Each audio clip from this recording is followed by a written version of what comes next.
ఇదేమిటి జగన్మోహన్ రెడ్డి గారు, ఓటు వేయలేదని ప్రజలు నిందించడం ఏమిటి? ఇదెక్కడ చోద్యం? ఈ ఓటమి ఊహించలేదన్నారు, బాగుంది. మీరేంటి, ఎవరు ఊహించలేదు ప్రజలు మీకు ఇలాంటి ఘోర పరాభవాన్ని కట్టబెడతారని?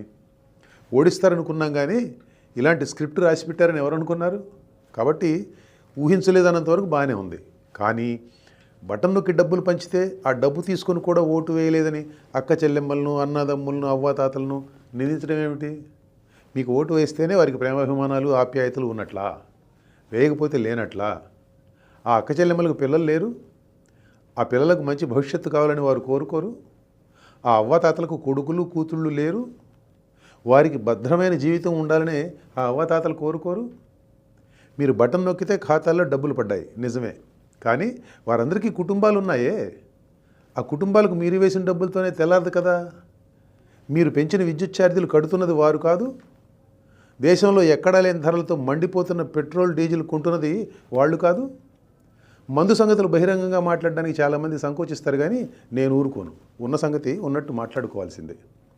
నాకు నచ్చిన బ్రాండ్ మందు తాగే నా హక్కును తీసేయడానికి ఈయనెవరు అని ఎవరైనా ప్రశ్నిస్తే ఏమిటి మీ సమాధానం?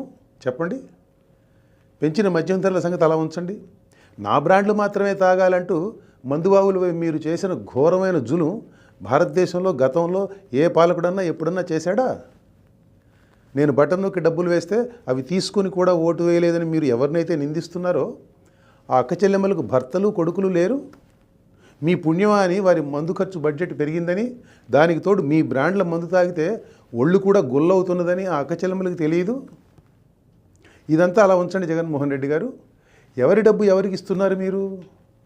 మీ తాత తండ్రులు సంపాదించిన డబ్బో, లేక చిన్న వయసులోనే అసాధారణ ప్రతిభ కనపరుస్తూ మీరు సంపాదించిన ఆ వేల కోట్ల సంపదను పంచుతున్నారా ఏమిటి మీరు?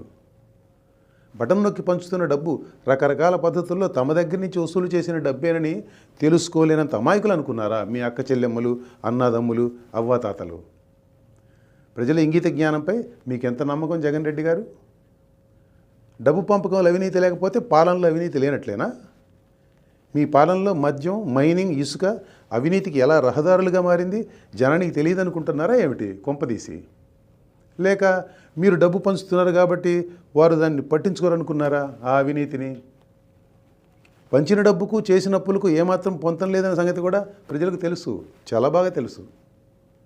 డబ్బు పంచడం అన్న ఏకసూత్ర కార్యక్రమంతో పరిపాలించాను కాబట్టి నన్ను గెలిపించాలని అనుకోవడంలోనే అసలు లోపం ఉందని మీకు ఇంకా అర్థం కాకపోవడమే మీలోని లోపం. సంక్షేమం నాతోనే పుట్టిందని మీరు చెప్పడం జనానికి నచ్చలేదు జగన్ రెడ్డి గారు. అభివృద్ధి అనేది ఒకటి ఉంటుందని, పిల్లల భవిష్యత్తు బాగుంటాలంటే పాలన ఆ దారిలో నడవాలని వారికి తెలుసు, జనానికి చక్కగా తెలుసు.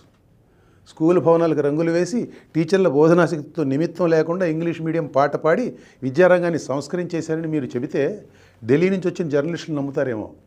అక్క చెల్లెమ్మలు ఎందుకు నమ్ముతారు? రేషనలైజేషన్ పేరుతో ఇంటి పక్కన్న బడిని మీరు మూసివేసిన సంగతి వారికి తెలియదు. మాటిమాటికి మారిన మీ విధానాలతో పిల్లల చదువు చట్టుబండలు అయిపోయిందని ఇంటిలో ఉన్న తల్లికి తెలియకపోతే ఎవరికి తెలుస్తుంది? మీరు బైబిల్, ఖురాన్, భగవద్గీత అనే మీ మేనిఫెస్టోలో వాగ్దానాలు 99% అమలు చేశారా? ఏం మిగిలిన 1% ఏం పాపం చేసింది? దాన్ని కూడా కలపకపోయారు, వదిలేశారే? మీ మేనిఫెస్టోలో పోలవరం మొదలుకొని రాష్ట్రంలోని సాగునీటి ప్రాజెక్టులు పూర్తి చేయడం అనేది లేదా? పరిశ్రమలు తీసుకురావడం లేదా? యువతకు ఉద్యోగాలు, ఉపాధి అవకాశాలు కల్పించడం లేదా? శుభ్రమైన రోడ్లు లేవా? పంట కాలువలు బాగు చేయడం లేదా? ధరలు తగ్గించడం లేదా? చక్కటి శాంతి భద్రత పరిస్థితి మెయింటైన్ చేయడం లేదా? Just asking. అలా అయితే అసలు మీ మేనిఫెస్టోలోనే ఏదో తేడా ఉన్నట్టు కాదు. పనికిరాని మేనిఫెస్టో ఒకటి తయారు చేసి మొత్తం అమలు చేసామంటే సరిపోతుందా? మీ పాలనలో ఏం ఉందో, ఏమి లేదో, చెడు ఏం జరిగిందో, మంచి ఏం జరిగిందో చెప్పాలంటే చాలా ఉంది. ఇట్లా చెప్పేది కాదు, ఇక్కడ చెప్పేది కాదు. దాని మీద 600 పేజీల పుస్తకం రాశాను, విధ్వంసం అని. చదువుకోండి. ఇక తీరికేగా మీకంతా. ఒక పక్క జనాన్ని నిందిస్తూనే మరో పక్క ఎక్కడో మోసం, అన్యాయం జరిగింది కానీ ఆధారాలు ఇవ్వడం విచిత్రంగా ఉంది జగన్ రెడ్డి గారు. పైగా దేవుడికి తెలుసు అంటారు. ఏ దేవుడు? పైన ఉన్నాడు అనుకుంటున్న దేవుడా, లేక ఢిల్లీలో ఉన్న దేవుడా? ఏ దేవుడైనా కానీ అలాంటి మాటలలో ప్రయోజనం ఉండదండి.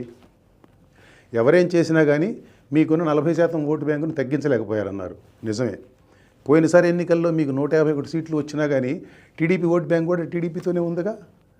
మరి వారిని అంతా ఎగతాళి చేశారు ఎందుకు అప్పుడు మీరు? దేవుడు రాసిన స్క్రిప్ట్ అన్నారు. ఇప్పుడు ఈ స్క్రిప్ట్ ఎవరు రాసినట్టు? ప్రజాస్వామ్యం అంటే ఇలాగే ఉంటుంది. 5 ఏళ్ళు ప్రతిపక్షంలో ఉండి 5 ఏళ్ళు అధికారంలో ఉన్న తర్వాత కూడా మీకు ఆ విషయం అర్థం కాలేదు. మిమ్మల్ని ప్రజలు ఎందుకు తిరస్కరించారనే దానికి మీకు తెలియకుండా సమర్థన మీరే ఇచ్చుకున్నారు. మీకు అర్థం కానిది ప్రజలకు అర్థమైంది. అందుకే మిమ్మల్ని ఇక చాలు ఇంటికి వెళ్ళండి అన్నారు. నమస్కారం.